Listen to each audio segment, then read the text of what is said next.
زمانے کی قسم تمام انسان خسارے میں ہے، سوائے ان کے جو ایمان لائے، جنہوں نے نیک عمل کیے، جنہوں نے ایک دوسرے کو حق کی نصیحت کی، جنہوں نے ایک دوسرے کو صبر کی تلقین کی۔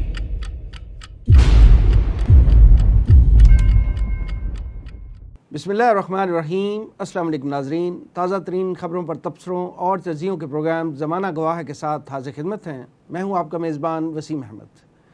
ناظرین، پاکستان آج کل عجیب و غریب صورتحال کا شکار ہے۔ مشرقی سرحدوں پر بھارت برہان مظفر وانی کی شہادت پر پیدا ہونے والی تحریک کی وجہ سے پاکستان سے بپھرا ہوا ہے۔ مغربی سرحد پر افغانستان سے بارڈر مینجمنٹ کا تنازع چل رہا ہے اور لاکھوں افغان مہاجرین کی واپسی کا مسئلہ بھی درپیش ہے۔ ایرانی فورسز پاکستان پر مارٹر گولے فائر کر رہی ہیں۔ ملک میں ایک عرصے سے آپریشن ضرب عضب جاری ہے۔ سیاسی عدم استحکام کی وجہ سے کراچی ایک دفعہ پھر سلگ رہا ہے۔ ان حالات میں عمران خان نے پاناما لیکس کے حوالے سے 7 اگست سے احتجاجی تحریک کا اعلان کر دیا ہے۔ ایسے میں عوام تو صرف یہی دعا کر سکتے ہیں، الہی خیر میرے عاشیاں کی، زمیں پر ہیں نگاہیں آسماں کی۔ دوسری طرف مصر اور ترکی کے بعد ایک سابق سعودی جنرل مڈل ایسٹ میں پیس پروسیس کے نام پر اسرائیلی یہودیوں سے رابطے میں ہیں۔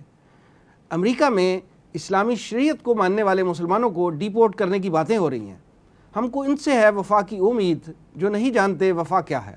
ناظرین، ہم آج کے پروگرام میں پاکستان کے اندرونی و بیرونی حالات اور اس وقت امت مسلمہ کو درپیش مسائل پر بات کریں گے۔ میرے ساتھ تشریف رکھتے ہیں جناب مرزا ایوب بیگ صاحب، آپ سپوکس مین ہیں تنظیم اسلامی کے، بریگیڈیئر غلام مرزا صاحب، آپ دفاعی تجزیہ نگار ہیں، اور جناب رضا الحق صاحب، آپ ریسرچ اسکالر ہیں۔ آئیے گفتگو کا آغاز کرتے ہیں۔ ایوب بیگ صاحب، سب سے پہلے پاکستان کی سیاسی صورتحال پر گفتگو کرتے ہیں۔ عمران خان نے 7 اگست سے ہماری جتنی بھی اپوزیشن جماعتیں ہیں ان کو بائی پاس کر کے سولو فلائٹ لی ہے حکومت کے خلاف پاناما لیکس کے حوالے سے، اور انہوں نے ایک احتجاجی تحریک کا اعلان کر دیا ہے۔ آپ کیا سمجھتے ہیں کہ جب پاکستان میں آپریشن ضرب عضب جاری ہے اور کشمیر میں جو تحریک جدوجہد آزادی ہے اس کی وجہ سے پاکستان اور بھارت میں شدید کشیدگی پائی جاتی ہے، ان حالات میں عمران خان کا یہ احتجاجی تحریک کا جو فیصلہ ہے وہ کیا ملک و قوم کے مفاد میں ہے؟ بسم اللہ الرحمن الرحیم۔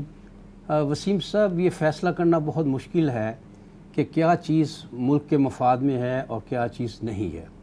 جو سوال کر کے آپ نے کہا ہے کہ عمران خان کی اس وقت کی تحریک جو ہے کیا وہ ملکی مفاد میں ہوگی یا نہیں، اس کو ریورس کر لیجئے۔ کیا حکمران خاندان کی اگر کوئی انٹرنیشنل لیول پر کوئی بہت بڑا سکینڈل سامنے آئے، اس میں کوئی قومی معاملہ بالکل نہ ہو، قومی سطح پہ نہ ہو کہ کسی نے سیاسی مخالفت کی بنا پر کیا ہے، بلکہ انٹرنیشنل لیول پر حکمران خاندان کے خلاف اگر کوئی سکینڈل سامنے آئے اور اس سکینڈل کی وضاحت کے لیے وزیر اعظم صاحب کبھی قوم سے خطاب کریں، کبھی پریس کانفرنس کریں، کبھی وہ پارلیمنٹ سے خطاب کریں، لیکن معاملہ بگڑتا چلا جائے اور ان کی گفتگو سے معلوم ہوتا جائے کہ جیسے دال میں کالا ہے، جیسے بات واضح نہیں ہو رہی، بات مزید بگڑتی چلی جا رہی ہے۔ پھر یہ کہ ان کے اپنے خاندان کے 7 افراد بالکل متضاد بیانات دیں اور بات بالکل واضح ہو جائے کہ کوئی معاملہ ٹھیک نہیں ہے۔ اگر اس چیز کو اگنور کیا جائے کہ ٹھیک ہے جی حکمران فیملی یعنی کرنے دے جو کرتے ہیں، تو حضرت کیا جیلوں کے دروازے کھول نہیں دینے چاہیے؟ ان کا کیا قصور ہے؟ اگر ایک آدمی 1 لاکھ روپے کا فراڈ کرتا ہے یا کوئی 2 لاکھ کا فراڈ کرتا ہے، کوئی 50,000 کا فراڈ کرتا ہے، اس بیچارے کا کیا قصور ہے کہ اس کو جیل میں رکھا جائے؟ اور ملک کے حکمران خاندان کا اتنا بڑا سکینڈل سامنے آئے اور اس پر کچھ بھی نہ ہو، یعنی کوئی تحقیق، کوئی معاملہ آگے ہی نہ بڑھے، تو اس سے گویا آپ لائسنس دے رہے ہیں آنے والے حکمرانوں کو، بھائی جو چاہے کرو، جتنے چاہے بددیانتیاں کرو، کرپشن کرو، منی لانڈرنگ کرو، آپ کو اجازت ہے، کوئی آپ کے خلاف تحریک نہیں چلائے گا، کوئی آپ کے خلاف کوئی اقدام نہیں کرے گا، کوئی آپ کو قانونی گرفت میں نہیں لے گا۔ لہٰذا یہ تو لائسنس دینے والی بات ہے۔ کیا قوم کے ملک کے مفاد میں ہے؟ کیا حکمرانوں کو اس طرح آزاد چھوڑ دینا، یا یہ کہ یہ کوشش کرنا کہ وہ قانون جو ملک میں موجود ہیں، مثال کے طور پر آپ کے ہاں نیب ہے اور نیب اس مسئلے کو بڑی آسانی سے لے سکتی تھی، لیکن کیونکہ نیب حکمرانوں کے تحت ہے۔ ایک مسئلہ یہ بھی ہے نا کہ آپ کسی، یعنی میں عمران خان کی بات کر رہا ہوں، پی ٹی آئی کی بات کر رہا ہوں، کہ وہ تو کسی ادارے کو مانتے نہیں، نیب کے خلاف تو وہ جلوس نکال رہے ہیں، ٹھیک ہے، اس کے خلاف جلوس نکال رہے ہیں. آپ کی آبزرویشن بالکل درست کہ ان پہ گرفت ہونی چاہیے, لیکن لیگل طریقے سے.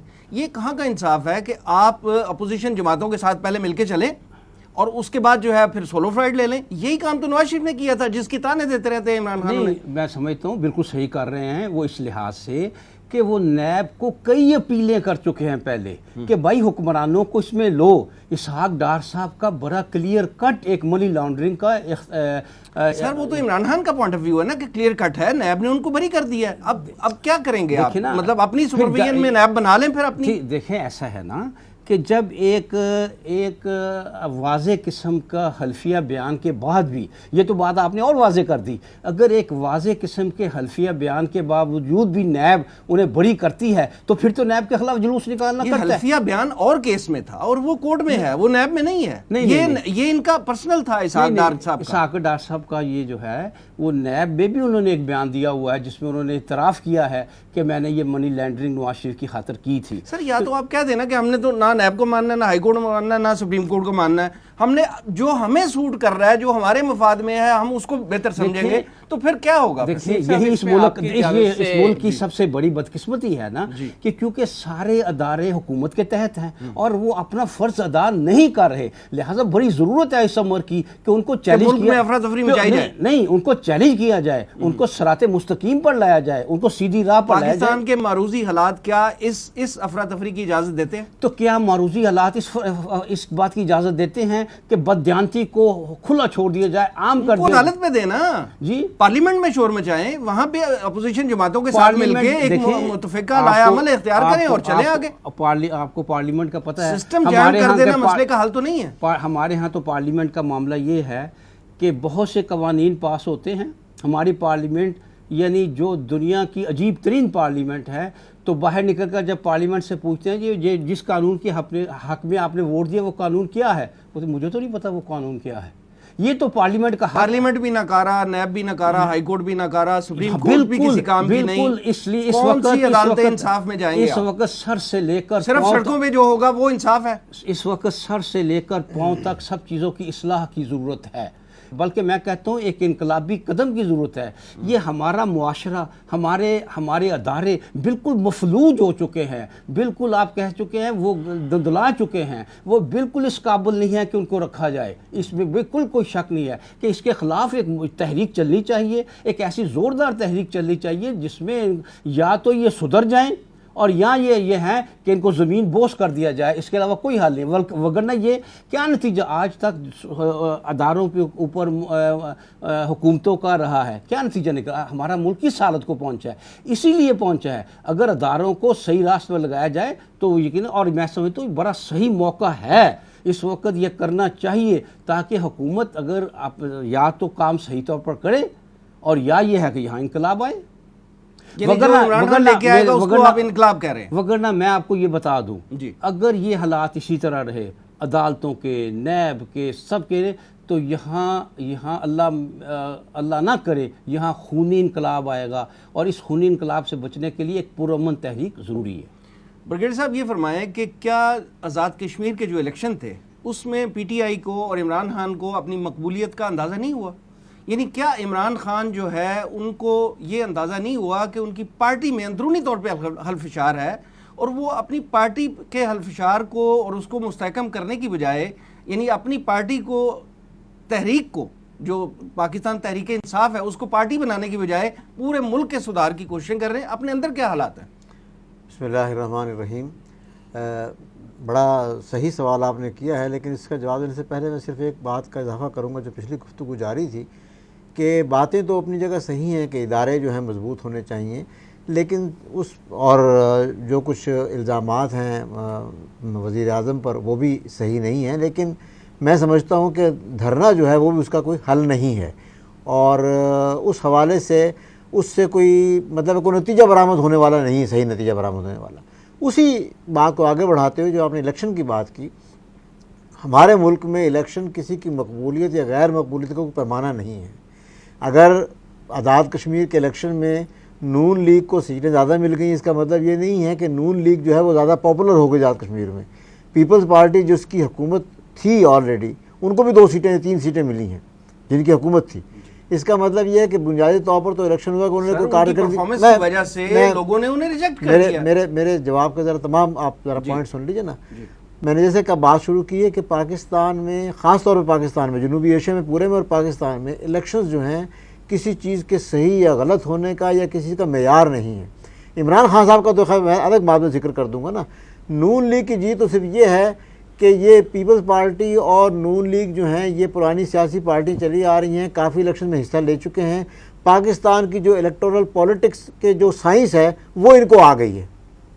آزاد کشمیر کے الیکشن کی تو خاص بات یہ ہے کہ یہ صرف آزاد کشمیر میں نہیں ہوتے، پورے ملک میں جہاں جہاں کشمیری لوگ آباد ہیں. یہ سائنس عمران خان کو پچھلے 20 سال میں کیوں سمجھ نہیں آ رہی؟ یہ جہاں جہاں آباد ہیں وہاں پر وہ مطلب ہے ان کی ووٹنگ ہوتی ہے. یہ بھی لطیفہ ہوا کہ سندھ کے کسی علاقے میں عملہ بیٹھا ہوا ہے، پیسے بھی خرچ ہوئے ہیں اور وہاں ووٹ ایک بھی نہیں پڑا. بہرحال قطع نظر اس سے عمران خان صاحب کو ووٹ ملے ہیں اس الیکشن میں، لیکن وہ اس میں سے سیٹیں نہیں نکال سکے. سیٹوں میں مطلب ووٹ تو ٹھیک ٹھاک ملے ہیں.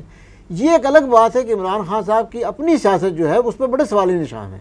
میں ان کو کوئی ان کی طرفداری نہیں کر رہا یا میں ان کی حمایت میں نہیں بات کر رہا.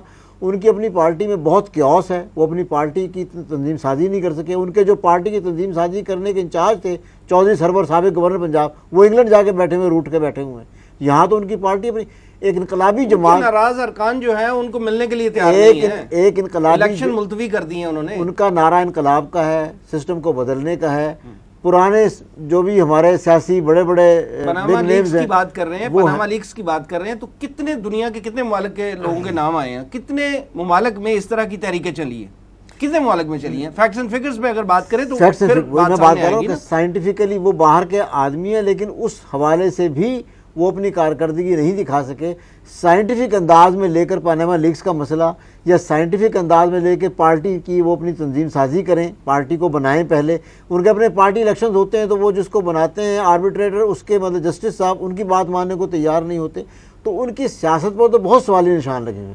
لیکن اس سب کے باوجود اس الیکشن میں ان کو ووٹ ملے ہیں، لیکن الیکٹورل پولیٹکس کی سائنس سے ناواقفیت کی بنیاد پر وہ اس کو سیٹوں میں نہیں وہ کنورٹ نہیں کر سکتے. اس میں تھوڑا سا میں اضافہ کروں گا. ایک تو ایک بات کا خیال کیے کہ ہمیشہ آزاد کشمیر کی ہسٹری یہ ہے کہ وہاں وہ پارٹی کامیاب ہوتی ہے جو جس کا مرکز میں جس کی حکومت ہو، کیونکہ تمام فنڈز وہاں سے آنے ہیں، چیف سیکرٹری وہاں کا آنا ہے. وہ لوگ اگر مرکزی حکومت کو ووٹ نہ دے تو اس کا مطلب ہے کہ وہ اپنی تباہی کو ووٹ دے رہے ہیں، کہ انہیں کچھ نہیں ملے گا. ایک بات تو یہ ہے کہ اسی وجہ سے آپ دیکھیں پیپلز پارٹی کی حکومت تھی تو پیپلز پارٹی کو آزاد کشمیر میں جیت گئی. ان کی ایک تو وجہ یہ ہے. پھر یہ کہ عمران خان کی یہاں نئی انٹری تھی. یہ جو بات آپ نے کی ہے کتنے ملکوں میں پاناما لیکس کے لوگوں کے نام آئے ہیں، وہاں تحریکیں نہیں چلی. اس لیے نہیں چلی کہ وہاں جس وزیر اعظم کے خلاف آئی ہے وہ وزیر اعظم مستعفی ہو گئے. سارے نہیں ہوئے نا سر، سارے نہیں ہوئے، اکا دکا ہوئے ہیں. نہیں صرف وزیر اعظم ایک آئس لینڈ کے وزیر اعظم کے خلاف آئے، اسی کو وہ استعفیٰ دے گیا اور تو کسی کے خلاف نہیں آئے. کیمرون کا نام آ رہا تھا نا، اس نے اس ایشو پہ تو استعفیٰ نہیں دیا نا. بالکل سنیں نا، ڈیوڈ کیمرون کا نام آیا تھا، اس نے وضاحت کی، اس وضاحت کو قبول کیا گیا. ان کی وضاحت نے اور سوال کھڑے کر دیے. قبول نہیں کیا گیا تو عدالت سے رجوع کریں نا، جو لیگل طریقہ ہے اس کو اڈاپٹ کریں، نہ کہ سڑکوں پہ ہے سسٹم جو عام کریں. پاکستان کے حالات کیا ہیں؟ ہاں نہیں وہ تو خیر بہت، کیونکہ میں نے آپ کو بتایا اداروں کا حال، اس والے سپریم کورٹ میں کریں گے تو اگلے الیکشن تک ڈیٹ نہیں نکلے گی.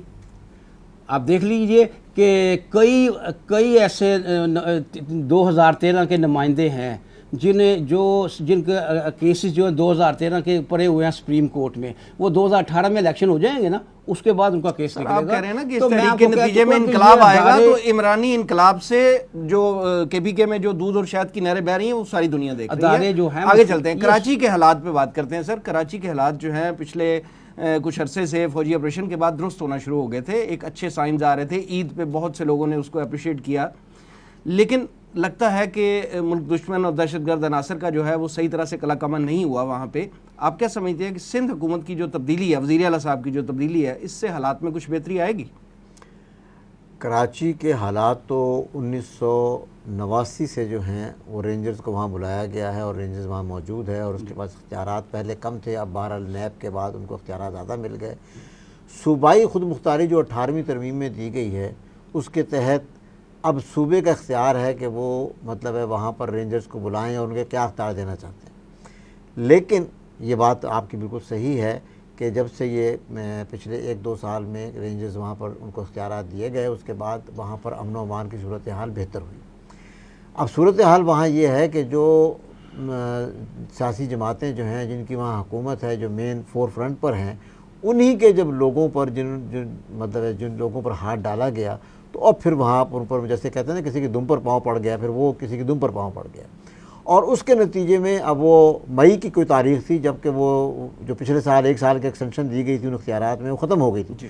اس کے بعد خاموشی سے وہ تاریخ گزر گئی، کسی کو یہ خیال نہیں آیا کہ اس کو کوئی ریویو کرنا ہے، کوئی اسمبلی میں لے کے جانا ہے۔ یعنی اگر کہیں پراپر جمہوریت ہو، ڈیموکریسی ہو، تو اسمبلی میں یہ چیز ڈسکس ہونی چاہیے نا کہ اب ان اختیارات کو ایکسٹینڈ کرنا ہے نہیں کرنا، اور اس کی وجہ سے جو وہ تعطل لے کے آیا اس میں 2-3 واقعات پھر بڑے سنگین ہو گئے درمیان میں۔ اب کل پرسوں سے جیسے آپ کو پتہ ہے کہ دوبارہ یہ کوئی اس بات پہ ڈیبیٹ جاری تھی کہ اختیارات دیے جائیں گے کہ نہیں دیے جائیں گے، اور یہ بھی ایک لطیفہ ہے اس ملک کا کہ یہاں کی جو پروونشل کیبنٹس کی میٹنگز ہیں وہ ایک تیسرے ملک میں ہوتی ہیں، ملک سے باہر المیہ ہے، یہ المیہ ہے یہاں پر، اور اس کے انگلینڈ میں ہوتی ہیں یا دبئی میں ہوتی ہیں۔ اس کے نتیجے میں اب وہ حکومت تبدیل ہو رہی ہے، وزیر اعلیٰ چینج ہو رہے ہیں، نئی کیبنٹ آئے گی، اور از راہ کرم انہوں نے وہ ان کے اختیارات میں بھی توسیع کر دی ہے، لیکن اس کی کیا خد و خال ہوں گے وہ نئی کیبنٹ طے کرے گی جی۔ تو اس لحاظ سے تو پھر وہ کنٹینیوٹی آف ایکشن جو ہے وہ مینٹین کرنا بڑا مشکل ہوتا ہے، اور اسی حوالے سے آپ نے دیکھا کہ کل پھر وہ ایک المناک حادثہ آ گیا کہ اس میں وہ 2 اس پر بات کرتے ہیں، ایک چھوٹا سا وقفہ لے لیں ناظرین، ایک چھوٹا سا وقفہ اور پاکستان کے سیاسی حالات پر بات چیت جاری رکھیں گے۔ Stay with us, we'll be right back.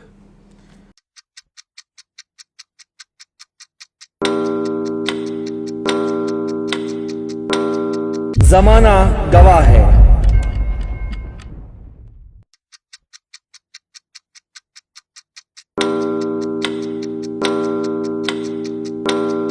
زمانہ گواہ ہے۔ ویلکم بیک ناظرین۔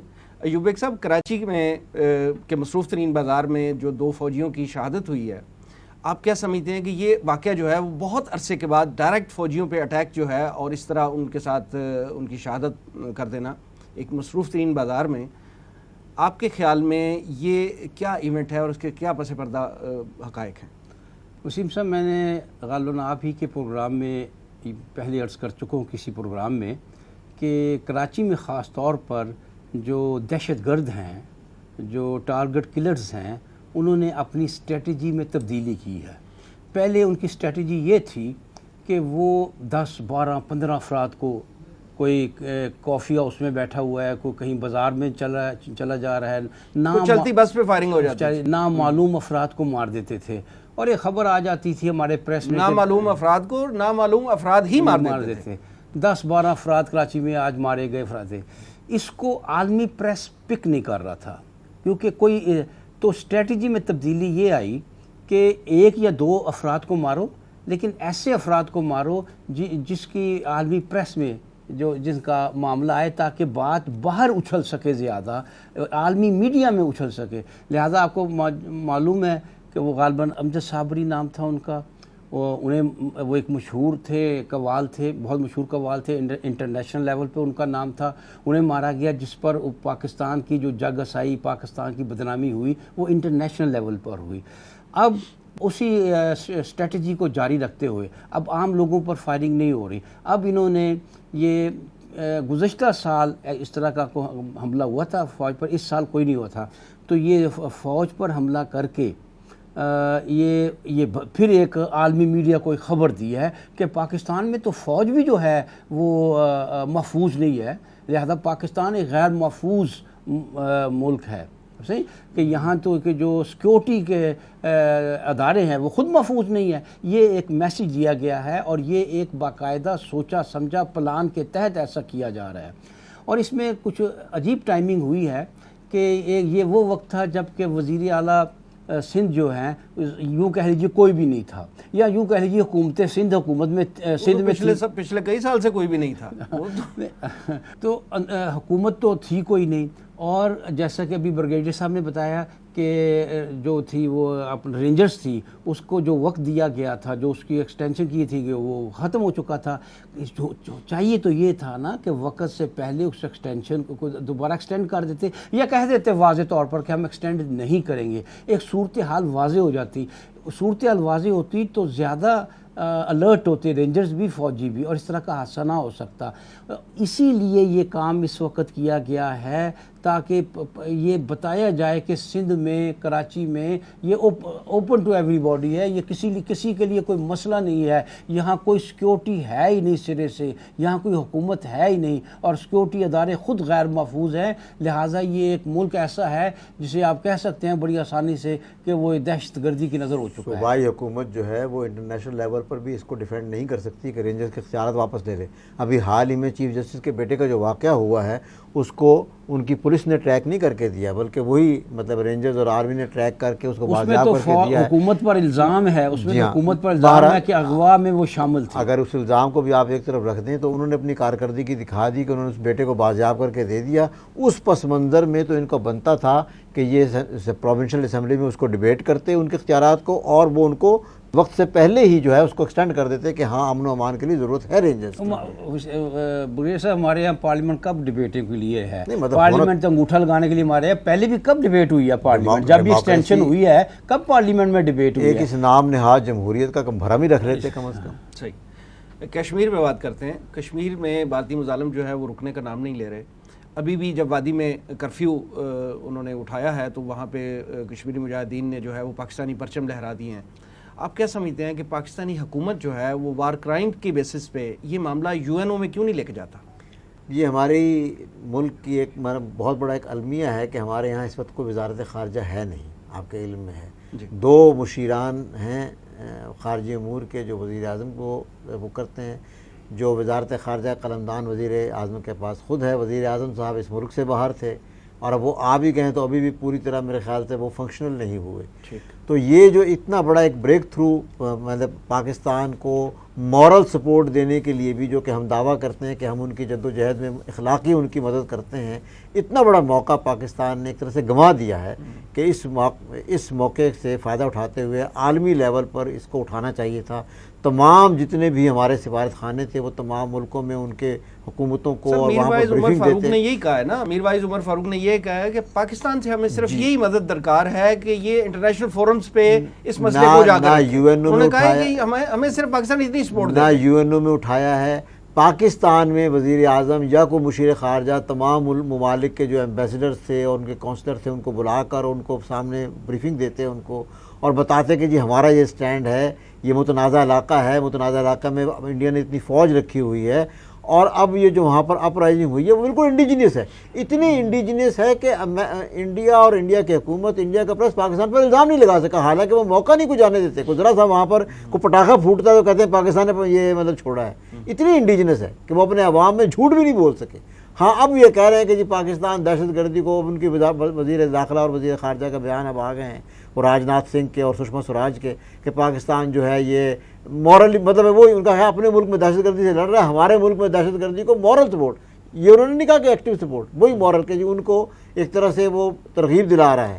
لیکن جو انڈین گورنمنٹ جو کچھ وہاں کر رہی ہے یا جو میجرز لینے جا رہی ہے اس سے مسئلہ حل ہونے والا نہیں ہے. آپ جیسے کہہ رہے ہیں کہ کرفیو اٹھا ہے وہاں پاکستانی پرچم لہرا دیے گئے، حالانکہ انہیں پتہ ہے وہاں پر بھی کہ پاکستان کی کتنی مدد کر رہا ہے. لیکن ان کا جو بنیادی نعرہ ہے، اور یہ اس سے عالمی حکومتوں کی بھی آنکھیں کھل جانی چاہیے اور پاکستان کی عوام کی بھی آنکھیں کھل جانی چاہیے کہ یہاں کے لوگوں کے مقابلے میں وہاں کے لوگوں کو ابھی تک اس 2 قومی نظریے جس کی بنیاد پر پاکستان وجود میں آیا تھا وہ نہیں بھولے. پاکستانی قوم چاہے بھولتی جا رہی ہو، یہاں پر وہ انڈین چینلز جو ہیں وہ دکھائے جا رہے ہیں. انڈیا میں پاکستانی چینل نہیں دکھائے جاتے، وہاں پابندی ہے.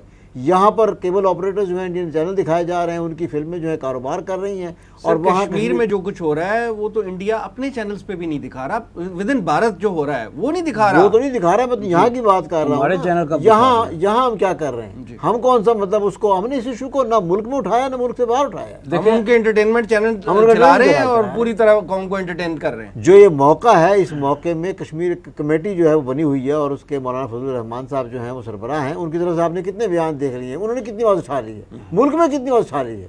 یعنی وہ دینی جماعتیں ہیں کوئی ہماری جو بھی ان کی کوئی حیثیت اب رہ گئی ہے کہ وہ کچھ آواز اٹھا لیں تو اٹھا لیں. اس کے علاوہ کوئی سیاسی پارٹی یہاں پر وہ جو ہمارے سو کالڈ سول سوسائٹی وہ ہے, پاکستان کی سول سوسائٹی نے کتنی آواز اٹھائی ہے مجھے بتائیں آپ, کس نے؟ سیفما والوں نے کتنی آواز اٹھائی ہے اس مسئلے پر؟ ہاں انٹرنیشنل لیول پر ایمنسٹی انٹرنیشنل وغیرہ نے اور ہیومن رائٹ واچ جو ہیں انہوں نے اب کوئی مطلب ان کی آنکھیں جاگی ہیں, وہ جو سو کے اٹھے ہیں اور انہوں نے اس مسئلے کو ذرا اٹھایا. نام چومسکی نے کل ہی ابھی ایک انٹرویو میں سن رہا تھا, اس میں انہوں نے کہا ہے کہ بھارت کو یہ ہائی ٹائم ہے کہ بھارت جو ہے وہ فوری طور پہ کوئٹ کر جائے کشمیر سے.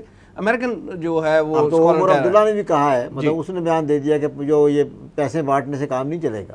جو وہاں کی وہ وزیر اعلیٰ ہے مقبوضہ کشمیر میں, وہ اس نے بھی اب بیچارے نے کہا کہ فوج کو نکل, اس نے بھی کہا ہے فوج کو نکل جانا چاہیے. جی ایوب بیگ صاحب کچھ کہنا چاہ رہے تھے. ہیومن رائٹس واچ وہ پکار رہی ہے کہ اتنا ظلم و ستم وہاں ہو رہا ہے, اور یہ انٹرنیشنل ادارے ہیں, لیکن ہماری حکومت جو ہے وہ اس طرف توجہ نہیں دے رہی. دیکھیں ہم یہ سمجھتے ہیں کہ واقعتاً جو عالمی ادارے ہیں کو ہمیں پاکستان کو کشمیر دلا نہیں سکتے, وہ کشمیر کو آزادی دلا نہیں سکتے, لیکن جس طرح چھوٹی سی بات پر بھارت پاکستان کو بدنام کر دیتا ہے, اگر ہم اس چیز کو عام کرتے, ہمارے سفیر جگہ جگہ پہ یہ دکھاتے کہ کس طرح ظلم و ستم ہو رہا ہے اور ہم شور و غوغا کرتے وہاں جا کر, تو بھارت کا چہرہ تو داغدار ہوتا. لیکن یہ ہے کہ ہم نے اس میں بھی کوئی اسلامی ممالک جو ہیں, اسلامی ممالک کے اندر کم از کم جا کر ان کو, جہاں مودی صاحب بھی دورہ کر کے آئے ہیں, کم از کم وہاں پر ہی کسی مشیر خارجہ کو بھیجا جاتا ہے کہ وہ انڈیا کا یہ فیس بھی ان کو دکھا آتا جا کر. مڈل ایسٹ کے حالات پہ گفتگو کرتے ہیں اور رضا الحق صاحب کو شامل گفتگو کرتے ہیں. رضا الحق صاحب, مڈل ایسٹ پیس پروسیس کے نام پہ جو ہے پہلے مصر, پھر ترکی, اور اب تو ایک سابق سعودی جرنیل جو ہیں وہ یہودیوں سے رابطے میں ہیں, اسرائیلی یہودیوں سے رابطے میں ہیں. آپ کیا سمجھتے ہیں کہ ان اقدامات سے کیا مڈل ایسٹ میں امن قائم ہو سکتا ہے؟ بسم اللہ الرحمن الرحیم. وسیم صاحب بہت شکریہ. مڈل ایسٹ پیس پروسیس کا آغاز تو بہرحال کیمپ ڈیوڈ کا جو معاہدہ تھا 1979 اس وہاں سے ہوا تھا, اور لیکن ہم ذرا ریسنٹ میں آ جاتے ہیں. ریسنٹ ہسٹری اس کی یہ ہے کہ 2002 میں سعودی عرب نے ایک انیشیٹو لیا تھا کہ اگر اسرائیل جو ہے وہ فلسطینیوں کو ان کی حق خود ارادیت اور ان کو ان کا جو علاقہ ہے وہ واپس کر دے, اور ان کو یونائٹڈ نیشنز کے اندر سیٹ اسمبلی کے اندر وہاں پہ ایک دے دے, تو پھر تمام 57 مسلمان ممالک اسرائیل کو تسلیم کر لیں گے. لیکن یہ بات آگے نہیں بڑھ سکی. یہ بہت بڑی کنڈیشن تھی. یہ بہت بڑی کنڈیشن تھی. اسی طرح پھر 2007 میں مصر نے, ایجپٹ نے یہ معاملہ اٹھایا دوبارہ ایک نئے سرے سے, اور بات کا مقصد تقریباً وہی تھا, لیکن اسرائیل نے وہ بات بھی قبول نہیں کی. تو مڈل ایسٹ میں جو سچویشن چینج ہو رہی ہے, اصل میں reshaping of the Middle East کا جو ایک آئیڈیا ہے وہ ہے تو بظاہر امریکن برین چائلڈ, امریکہ نے بنایا ہوا ہے. یہ گریٹر اسرائیل کی بات کر رہے ہیں آپ؟ جی ایگزیکٹلی, لیکن اس کے پیچھے اسرائیل ہی ہے موجود ہے. اور عرب ممالک تقریباً سارے یہ فیل کر رہے ہیں اب کہ وہ بہت زیادہ پریشرائزڈ اور کارنرائزڈ ہو گئے ہوئے ہیں. اس میں آپ لیبیا کو دیکھ لیں, سیریا کو دیکھ لیں, عراق اس سے پہلے, سعودی عرب بھی اب کارنرڈ ہو رہا ہے یمن کی وجہ سے اور ایران کی وجہ سے, ایجپٹ میں بھی پرابلمز آ رہی ہیں. تو اب ترکی کے ساتھ بھی یہ معاملہ حال ہی میں جو ہوا ہے, تو یہ سارے اب ترکی کا, حالانکہ جو فلوٹیلا والا معاملہ تھا 2010 کا, جب اسرائیلیوں نے غزہ کا محاصرہ کیا ہوا, ایگزیکٹلی محاصرہ بھی کیا ہوا تھا, اور انٹرنیشنل واٹرز میں آ کے ان کا جو فلوٹیلا تھی اس کو روک دیا تھا, اور وہاں پہ ان کو گرفتار کر کے لے گئے تھے. تو اس وقت سے ترکی کے ان کے ساتھ معاملہ ٹھیک نہیں چل رہے تھے. تو بہرحال نتنیاہو نے اور ترکی کے وزیر اعظم نے مل کے آپس میں یہ بات طے کر لی, اور ان کے معاملہ ٹھیک ہو گیا, اور وہ نارملائزیشن کی طرف جا رہے ہیں. اسی طرح باقی اسلامی ممالک بھی یہ افسوس ہوتا کہ ایک بات کہتے ہوئے کہ وہ اسرائیل کی طرف دیکھ رہے ہیں. ٹھیک. اور اسرائیل کی طرف اس لیے دیکھ رہے ہیں کہ وہ سمجھتے ہیں شاید یہ بات کہ اسرائیل کو منایا جا سکے کہ وہ فلسطینیوں کو رائٹس دے سکے ان کے, اور مڈل ایسٹ کے اندر جو مسلم ممالک کے ساتھ ان کے حصے بکھرے کیے جا رہے ہیں اس کو اس کے اندر ہیلپ کر سکے ان کی. لیکن یہ چیز اگر ہسٹوریکلی دیکھی جائے تو ہسٹوریکلی فیکٹس کے اگینسٹ ہے بالکل, اور انفیکٹ یہ قرآن کے بھی اگینسٹ ہے, کیونکہ دیکھیے وہ فساد پیدا کرتے ہیں, اور صرف فساد ایک جگہ نہیں. قرآن نے تو واضح انداز میں کہہ دیا نا, Clearly, سارا مفسدون فی مسلمانوں الارض کے دوست نہیں ہو سکتے, وہ ہو بھی نہیں سکتے, اور مفسدون فی الارض ہے وہ. تمام چیزوں کے اندر فساد وہ پیدا کرتے ہیں. سورہ بقرہ کے شروع میں ہی ان سے مخاطب کر کے یہ کہا گیا ہے کہ تم فساد پیدا نہ کرو, اور وہ جواب یہ دیتے ہیں کہ ہم تو اصلاح پیدا کرنے والے ہیں. صحیح. تو حقیقت میں فساد پیدا کرنے والے وہ ہیں. تو ان کی طرف جانے سے مسلمانوں کو کوئی فائدہ نہیں ہوگا, فلسطینیوں کو کوئی فائدہ نہیں ہوگا. ہاں یہ ضرور ہوگا کہ اسرائیل کے ساتھ تعلقات بڑھا کر اسرائیل کو ایک لیجٹیمائزیشن دے دی جائے گی, اور وہ پھر اس لیجٹیمائزیشن کو استعمال کرے گا. اس کو یہ قابل قبول بنا لیتے ہیں مسلمان ممالک سارے جو مڈل ایسٹ کے ہیں, تو کیا یہ خطے میں امن قائم کرنے کی طرف یہ اہم قدم ہوگا؟ جی نہیں, میرا نہیں خیال اس میں کسی قسم کا بھی امن قائم ہوگا. اسرائیل شروع سے ہی امن کے اگینسٹ ہے, ریشل کلینزنگ کرتا ہے, جنوسائیڈ کرتا ہے, اس کی یہ ہسٹری ہے. امریکنز جو وہاں پہ موجود ہیں وہ بھی یہی کر رہے ہیں, یورپ سے جو لوگ آئے ہیں وہ بھی یہی کر رہے ہیں, ایون رشیا بھی یہی کر رہا ہے وہاں پہ. تو کوئی وہاں پہ امن قائم ہونے کے چانسز نہیں ہیں ایز فار ایز آپس میں بات چیت یا کوئی چیز طے کر کے کرنے ہیں. ٹھیک. جی برگیڈ صاحب, آپ کچھ فرمانا چاہ رہے ہیں؟ ایکچولی یہ ایک سراب ہے. امریکن پریشر اتنا آ گیا ہے ہماری جتنی مڈل ایسٹ اسلامک کنٹریز ہیں کہ انہیں کوئی اور راستہ نظر نہیں آ رہا. وہ ایک سراب کے پیچھے بھاگ رہے ہیں. جیسے کہ بات ہو رہی تھی کہ اسرائیل کے تو ڈیزائنز ڈفرینٹ ہیں. اس کا یہ نہیں ہے کہ آپ اسے جا کے منا لیں گے کہ فلسطینیوں کو بھی آپ ایک ریاست دے دیں اور ان کو جینے کا حق دے دیں. ان کا تو گریٹر اسرائیل کا جو ہے وہ تو اس پر اپنے چلتے رہیں گے. ان کی کوشش صرف یہ ہوگا کہ جو تھوڑی بہت اپوزیشن کسی انٹرنیشنل لیول پر باقی بھی ہے, امریکن پریشر میں آ کر ان کو وہ بھی فری پاس مل جائے گا اور وہ اپوزیشن بھی ختم ہو جائے گی. یہ اس کو یہ لالچ دینا چاہیں گے, یہ جو جتنے ملاقات کرنے جا رہے ہیں, خواہ وہ ایجپٹ ہو یا ٹرکی ہو یا سعودی عرب ہو, کہ ہم آپ کو اسلامی ممالک سے ریکگنائز کروا لیں گے بشرطے کہ آپ ان کو یہاں پر ایک پیلسٹائن اسٹیٹ بھی جو ہے وہ قائم کرنے دیں. آئی ڈونٹ تھنک کہ یہ کام جو ہے اس طرح ہونے والا ہے. یہ اپنی جو رہی صحیح ساکھ بھی ہے وہ بھی میرے خیال سے اسلامی ممالک جو ہیں اس پر چکر میں وہ کر دیں گے. اور آپ یہ بھی دیکھ لیجئے کہ اسرائیل اور امریکہ ایک دوسرے کے بہت قریب ہیں, ٹھیک ہے, ایک طرح کا سمبایوٹک ریلیشن شپ ہے, ایک دوسرے پر انحصار کرتا ہے. انفیکٹ امریکہ ہی اسرائیل پر انحصار کرتا ہے, کیونکہ اسرائیل کے بہت سارے وہاں سٹیکس ہیں امریکہ میں, اور اگر وہ سٹیکس نکال لے تو امریکہ گر جائے, ڈوب جائے. قطع کلامی ہوتی ہے. اگر یہی کچھ حاصل کرنا تھا تو کارٹر کے زمانے میں جو یاسر عرفات کے ساتھ وہ ہوا تھا کیمپ ڈیوڈ میں, وہ زیادہ بہترین موقع تھا.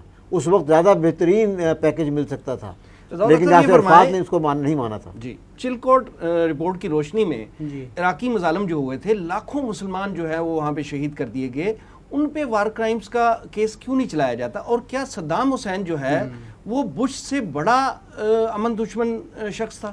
یہ بڑا کمپلیکیٹڈ کویسچن ہے وسیم صاحب. دیکھیے چلکوٹ رپورٹ 10 سال کی انکوائری کے بعد آئی ہے. یہ عراق انکوائری جو ہے یہ 2004 میں سٹارٹ ہوئی تھی, اور تقریب 2004 یا 5 کے اندر. سر اس میں وہ اپنے جو فوجی ہیں ان کی موت کا تو رونا رویا ہے انہوں نے, جو لاکھوں عراقی مرے ہیں ان کا کوئی ذکر ہی نہیں ہے. ان کا کوئی ذکر نہیں ہے. دیکھیے چلکوٹ رپورٹ جو ہے اس کا جو پیرامیٹر ہے, سکوپ ہے, اس کا سکوپ صرف ایک چیز کے اوپر بیسڈ ہے کہ یہ ڈیسیجن غلط تھا جو انگلینڈ نے لیا. یو کے کا ڈیسیجن غلط تھا جس کی وجہ سے یو کے ریسورسز ضائع ہوئے, یو کے امریکہ کے ساتھ تعلقات خراب نہیں ہونے, مطلب اس کی وجہ سے خراب نہیں ہو سکتے تھے. کا پھر مقدمہ تو چلنا چاہیے نا عالمی عدالت کہاں پہ چلائیں گے آپ, کہ کون ذمہ دار تھے اس غلط ڈیسیژن کو لینے والے؟ مقدمہ کون چلائے گا اور کہاں چلائیں گے؟ دا ہیگ میں, جو کہ یورپ کے اندر ہے. ہمارا مقدمہ تو کوئی نہیں سنیں گے, وہ فورم نہیں ہے ہمارے پاس, کوئی مسلمان ملک وہ مقدمہ لڑنے کے لیے بھی تو تیار نہیں ہے. یہی المیہ ہے, ہمارے پاس کوئی فورم نہیں ہے اور ہم نے اس بات کو آگے پہنچایا بھی نہیں.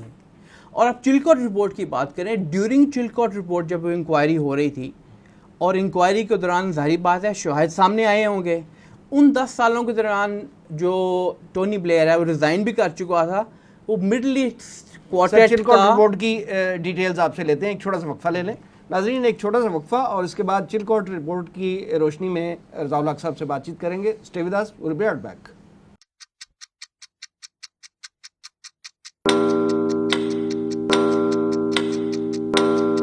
زمانہ گواہ ہے.